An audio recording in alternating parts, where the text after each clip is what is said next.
Olá, nós estamos na quarta mensagem da série A Escada, uma jornada ao coração de Deus.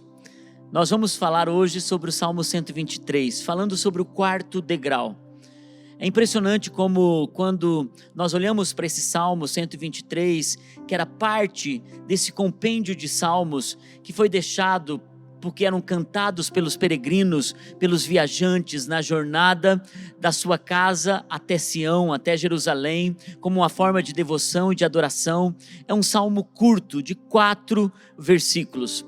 Mas o que é interessante é que esse salmo, ao ler ele de uma forma rápida, sem olhar por aquilo que está debaixo da tinta, nós encontramos um salmo muito pesado, um salmo onde demonstra o cansaço da alma do viajante.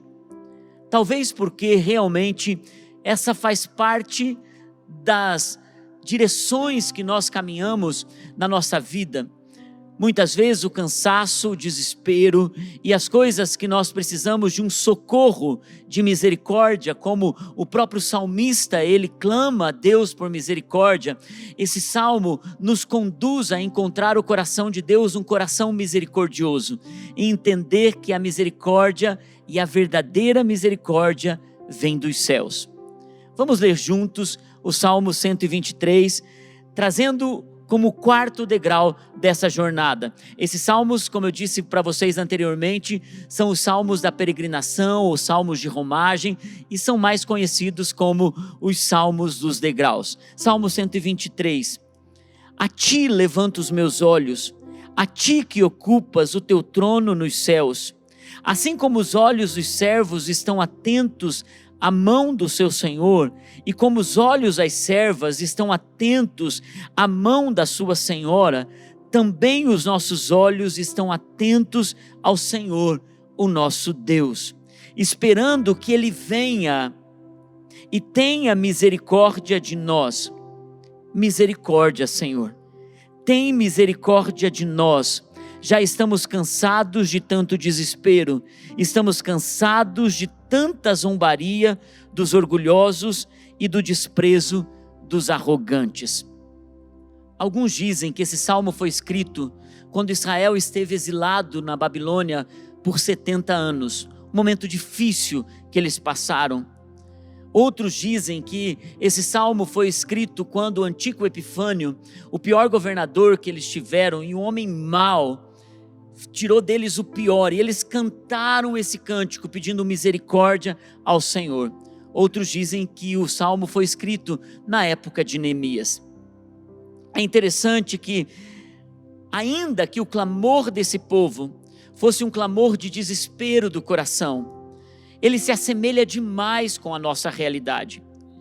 Por isso que os salmos e tudo que está na Bíblia, ele é inspiração porque foi feito baseado em momentos de livramento de Deus para aquela situação, mas também é vida para nós, porque a palavra corre veloz, ela alcança lugares em nós hoje, porque é obra do Espírito Santo, e é o coração de um povo clamando por misericórdia. E é por isso que quando nós vamos para esse salmo, nós encontramos, e no versículo 1, quando o salmista ele diz: a ti levanto os meus olhos, a ti que ocupas o teu trono nos céus. É o salmista, é o homem dizendo: eu levanto os meus olhos para o céu, eu levanto os meus olhos para aquele que habita nos céus. Está falando sobre a habitação de Deus, não é uma passagem. Ele não está de viagem, ele habita na eternidade, e ele está sentado, governando, ele está realmente no controle de todas as coisas. O governo de Deus está acima dos tronos do governo deste mundo. E essa é uma convicção do coração, e é por isso que o peregrino, apesar de ser aparentemente um salmo difícil de ser cantado, é um salmo de convicção, é um salmo de saber de onde vem a sua misericórdia. O peregrino, ao cantar isso, ele estava dizendo: eu sei da onde o governo que me lidera, o governo que me dá esperança, o governo que me dá resposta, o governo que me traz justiça, eu sei da onde esse governo é. Minha esperança não está nos tronos desse mundo, no governo desta terra. Eu sei que muitas vezes nós somos tentados a pensar o quanto nós somos direcionados a ter esperança nas pessoas dessa terra. Quem vai abrir uma porta? Quem vai nos dar uma resposta? Eu só vou conseguir passar por esse processo se alguém me ajudar. Eu só vou conseguir algo se eu tiver conexões, se eu tiver o famoso QI, quem indique. Quando na verdade nós precisamos entender que alguém que governa e todas as coisas fluem a partir desse lugar. Nenhum fio da cabeça do homem cai se não for da vontade de Deus. Esse Deus governa tudo e nada pega Deus de surpresa. E é por isso quando as coisas e pessoas não podem nos ajudar, então quando tudo falha, Deus é o nosso socorro. E muitas vezes a gente precisa chegar nesse lugar para entender o quanto esse Deus que governa do trono, esse Deus que nós podemos elevar os nossos olhos, no Salmo 121 nós lemos, eleva os meus olhos para os montes e de onde o socorro me virá? Ele está fazendo uma pergunta e ele responde, o meu socorro vem do Senhor. Mas nesse salmo, o salmista está dizendo, ei, eu elevo os meus olhos para o Senhor. Ele já aprendeu a colocar os seus olhos acima dos montes. E quando ele faz isso, ele está dizendo, sabe de uma coisa? Ainda que o perigo esteja nos montes, ainda que eu consiga olhar para toda a situação humana, eu sei de uma coisa, quando tudo que é humano falha, Deus governa de um trono eterno. E essa é uma palavra para nós hoje. Por que te afliges, ó minha alma? Por que te preocupas, ó minha alma? Por que esperas a sua solução vinda de homens, quando na verdade há um Deus que governa e está sempre pronto e conhece todas as coisas, pronto para nos abençoar. Nós vamos então para o versículo 2. E há tanta riqueza aqui que eu não tenho tempo para compartilhar com vocês toda a riqueza desse versículo, e nós poderíamos ter uma mensagem inteira só sobre esse versículo. Diz assim, assim como os olhos dos servos estão atentos à mão do seu Senhor, e como os olhos das servas estão atentos à mão da sua senhora, também os nossos olhos estão atentos ao Senhor, ao nosso Deus, esperando que Ele tenha misericórdia de nós. É interessante que no Oriente, as pessoas tinham o hábito de terem servos, alguns deles escravos, alguns deles vindo de outras nações, alguns que não sabiam a língua da casa. Então havia um hábito, e o oriental tem o hábito, especialmente do Oriente Médio, o hábito de falar gesticulando com as mãos. Então o servo que ficava em um canto da sala, quando os seus senhores estavam tendo suas refeições, o servo ficava observando a mão do seu senhor. Quando o senhor pedia para trazer algo, quando o senhor dizia vá para lá, quando o senhor dizia chega, quando o senhor dizia coloque aqui, senão, estou brincando, mas o servo estava atento às mãos do seu senhor. E era um hábito de quando o servo aprendia os gestos do seu Senhor, ele se tornava mais eficiente, ele se tornava mais produtivo, então ele desempenhava um excelente trabalho na jornada. E o salmista, sabendo do contexto cultural da época, ele está dizendo, assim como os olhos dos servos estão atentos às mãos do seu Senhor, também, Senhor, os nossos olhos estão atentos às suas mãos. Irmãos, é interessante que o que nós vamos entender que esse texto aqui fala sobre muitas coisas, fala sobre humildade, porque quando nós aprendemos a ser servos diante de Deus, não no sentido de que nós somos obrigados a fazer o que Ele nos pede, mas um coração de servo. Jesus mesmo demonstrou um coração de servo, quando Ele decidiu sair da sua postura de rei, de Senhor, e Ele tirou a sua túnica, a sua capa, e Ele colocou uma toalha, e Ele lavou os pés dos discípulos. Humildade faz parte do processo do coração na jornada. Aquele que não aprende a humildade, ele certamente está destinado a viver em um patamar onde o próprio Deus vai precisar tratar com o seu coração. Eu sempre penso uma coisa: Deus nos faça aprender rápido. Deus nos ajude a aprender rápido com tudo. Então esse versículo fala sobre humildade, sobre servir, sobre estar atentos às mãos do Senhor, porque é tão lindo quando nós aprendemos rápido, quando Deus está nos chamando para o nosso propósito, servir naquilo que Deus colocou o nosso coração. Mas o que eu quero dar ênfase nesse dia é falar com vocês sobre estar atento à mão do Senhor. A palavra mão aqui representa a mesma coisa que poder. Em outras palavras, estejam atentos ao poder de Deus, ao agir de Deus, à mão do Senhor, ao liberar de Deus para essa estação. Deus está trabalhando, então nós precisamos discernir o tempo de Deus, a mão, a poderosa mão de Deus agindo. E sabe, gente, como é precioso você saber que nada vem do homem para você, ainda que Deus use o homem. Todas as coisas vêm do Pai das luzes, do Senhor poderoso, daquele que te escolheu para um propósito. E quando Deus abre uma porta, ninguém pode fechar, mas quando Deus fecha, ninguém pode abrir, porque Ele sabe e Ele está nos conduzindo em esperança. Deus está nos chamando em graça. Hoje pela manhã eu recebi uma mensagem da nossa líder de intercessão.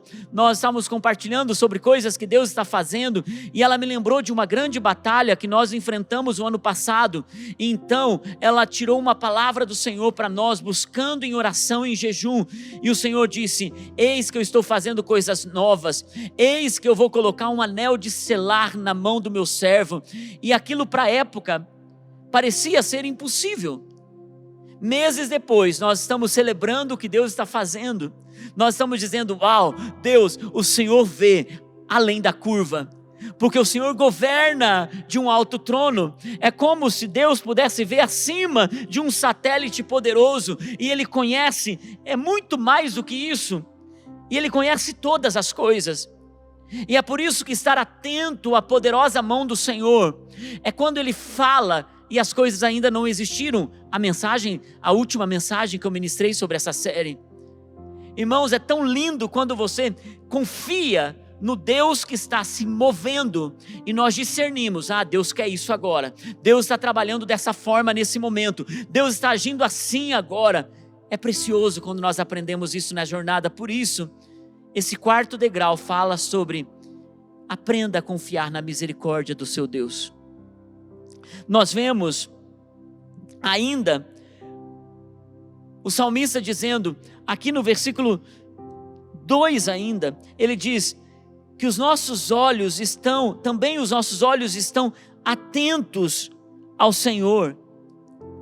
Atenção àquilo que Deus está fazendo. Você sabe que se você é uma pessoa que gosta de futebol, gosta de assistir futebol, eu não sou uma dessas pessoas, mas eu conheço muitas pessoas que elas chegam um pouquinho antes do jogo começar, se assentam no sofá, ligam a TV e pedem para que todo mundo dê atenção para aquilo, e ele vai dando atenção durante todo o jogo. O replay ele dá atenção, durante o intervalo ele quer ver o que está acontecendo no vestiário, quando termina o jogo ele ainda está atento a tudo o que aconteceu. Ele diz: agora eu vou assistir o programa depois do jogo, os comentários depois do jogo. Por quê? Porque ele está atento àquilo, sua atenção está naquilo. A mesma coisa que a palavra de Deus diz, ele diz assim, que os nossos olhos estejam atentos ao Senhor.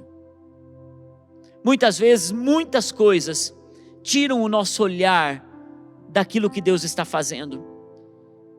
Estão roubando a nossa energia, tirando a nossa atenção. E eu pergunto para você agora, o que tem roubado a sua atenção? Talvez o que Deus está chamando você é para tirar ainda mais coisas do seu bom tesouro, para que você possa entregar tudo a Deus no momento de dificuldade, no momento de maior desespero. A verdadeira confiança e a compreensão da misericórdia não vem em tempo de bonança. Lá a gente aprende outras afeições de Deus. Mas é no tempo de maior batalha. Esse salmo é considerado um salmo pesado, um salmo de uma alma cansada. Mas se você olha para isso, o salmista, ele só fala sobre o seu cansaço depois. Ele está exaltando a Deus, ele está demonstrando confiança a Deus durante os primeiros 3 versículos desse salmo. E é interessante que continua dizendo: os nossos olhos, eles estão atentos no Senhor, esperando que Ele tenha misericórdia de nós. Se os seus olhos estão ainda nesse lugar, aonde você está vendo só o caos, aonde você está atento ao inimigo, precisa ser colocado a sua atenção, precisam os seus olhos estarem sendo colocados em Deus. E esses são dias que o Senhor está chamando: aprenda a confiar, a entender a minha misericórdia. Lembra dos olhos do servo de Eliseu? Eliseu diz: vai e veja. Ele diz: Senhor, são muitos os inimigos. Ele diz: não, eu quero que você veja além dos inimigos. Então o Senhor abre os olhos dele, e ele pode ver o que Deus está trabalhando. E ele diz: maior são os que estão conosco do que os que estão contra nós. Lembra de Estevão? Quando ele estava sendo apedrejado, o mártir da igreja. E ele então olha para os céus, e ao olhar para os céus, ele diz: eu vejo o Senhor. Às vezes nós precisamos nesse momento entrar e entender que os céus estão trabalhando por nós. Salmo 91, versículo 11, diz assim o Salmo 91, no verso 11. É tão tremendo isso, porque diz: porque a seus anjos ele dará ordens a seu respeito, para que o protejam em todos os seus caminhos. Os anjos do Senhor recebem ordens de Deus, porque eles estão atentos à vontade de Deus, eles estão dando atenção aos planos de Deus, então eles vêm para nos proteger. Estar atento à vontade de Deus. E então nesse mesmo versículo ele diz: esperando que Ele tenha misericórdia de nós. O salmista está dizendo: expectativa do coração. Eu estou esperando esse Deus fazer, eu estou esperando Deus agir, eu estou esperando que Ele tenha misericórdia. Você sabe quando nós precisamos de misericórdia? Quando alguém está esperando algo, você sabe o quanto isso vai gerando, às vezes até aquela santa ansiedade em nós, e ter esse sentimento de alcançar misericórdia de Deus. E é isso que o salmista está dizendo. Ele está dizendo: eu estou esperando pela misericórdia do nosso Deus, porque das mãos do Senhor e não do inimigo, das mãos do Senhor e não do homem, das mãos de Deus, a expectativa começa a se tornar correta. Por que será, gente, que a gente coloca tantas expectativas em pessoas, em situações, em empresas, no mercado, no governo? Nós estamos cheios de expectativas que nos frustram. Mas quando nós colocamos nossas expectativas em Deus, Ele então começa a mudar a situação. O salmista está cantando isso, o peregrino no caminho está cantando isso, e eu quero dizer: vamos cantar isso. Nossa esperança está no Senhor. Eu espero no meu Deus por misericórdia, eu espero nele. Aleluia. E é por isso que nós vemos aqui no versículo 3, ele dizendo: misericórdia, Senhor, tem misericórdia de nós, já estamos cansados de tanto desprezo. É interessante que no versículo 3 ele está dizendo: tem misericórdia, tem misericórdia. Duas vezes ele está pedindo ao Senhor misericórdia. Se você é como eu, você passou por momentos na sua vida que você também pediu por misericórdia mais de uma vez, e você clamou a Deus por isso, e você disse: Senhor, se o Senhor não fizer, eu não tenho mais solução, E talvez você esteja nessa estação de andar pelo caminho, clamando por misericórdia, dizendo: misericórdia, meu Deus, misericórdia. Então ele diz: eu estou cansado, estamos cansados de tantos desprezos. Algumas versões dizem: estamos fartos de tanto desprezo. A palavra farto é por isso que deixa você cansado, é quando você está cheio, é quando você está pesado. É a mesma coisa quando você sai de um lugar onde você comeu muito e diz: estou farto, eu estou cheio, nossa, eu estou até pesado disso. É essa mesma expressão, ele está dizendo: eu estou cansado. Cansado desse ambiente, cansado dessas pessoas, cansado do desprezo. E muitas vezes nós vamos entender que, como o salmista, e ele continua no versículo 4, estamos cansados de tanta zombaria. De novo, estamos fartos de tanta zombaria dos orgulhosos e do desprezo dos arrogantes. Ele está dizendo: ei, você pode ser sincero para com Deus, você pode falar para Deus, você pode até mesmo reclamar sem pecar. Tem uma forma de reclamar para Deus sem pecar, pastor? Sim, tem uma forma de reclamar sem pecar. E essa forma é você confiar antes de reclamar. Porque quando você confia, e é isso que o salmista está fazendo, ele está dizendo: peregrino, quando você aprender que primeiro você levanta os seus olhos e vê quem governa, depois você está atento às mãos e aos olhos, e os seus olhos estão fixos no seu Senhor. Quando você está com toda a sua atenção clamando por misericórdia, e quando você já primeiro colocou sua dependência em Deus, dizendo: misericórdia, misericórdia, aí, meu querido, você pode de fato dizer: Senhor, eu não aguento mais essa situação. Porque reclamação sem confiança é murmuração. Reclamação sem confiar, sem dar honra, sem reconhecer que quem te livra. Agora, é bem importante eu e você sabermos que uma reclamação, ela precisa não ser fruto de um coração frustrado, mas ser fruto de um coração cansado. E um coração cansado sabe onde descansar, sabe aonde ir e sabe onde colocar sua esperança, porque na verdade ele está numa jornada de confiança. Não podemos ser reclamões, mas podemos reclamar no momento certo. Quantas vezes eu fui para Deus com reclamações que eram injustiças no meu coração, que não eram verdadeiras, que não eram frutos de um coração que confiava, era de um menino mimado. E é por isso que muitas vezes Deus precisa nos levar à maturidade para a gente primeiro confiar e talvez depois reclamar. E quando a gente vai reclamar, a gente sempre reclama depois de um espírito de devoção, de confiança e de fé.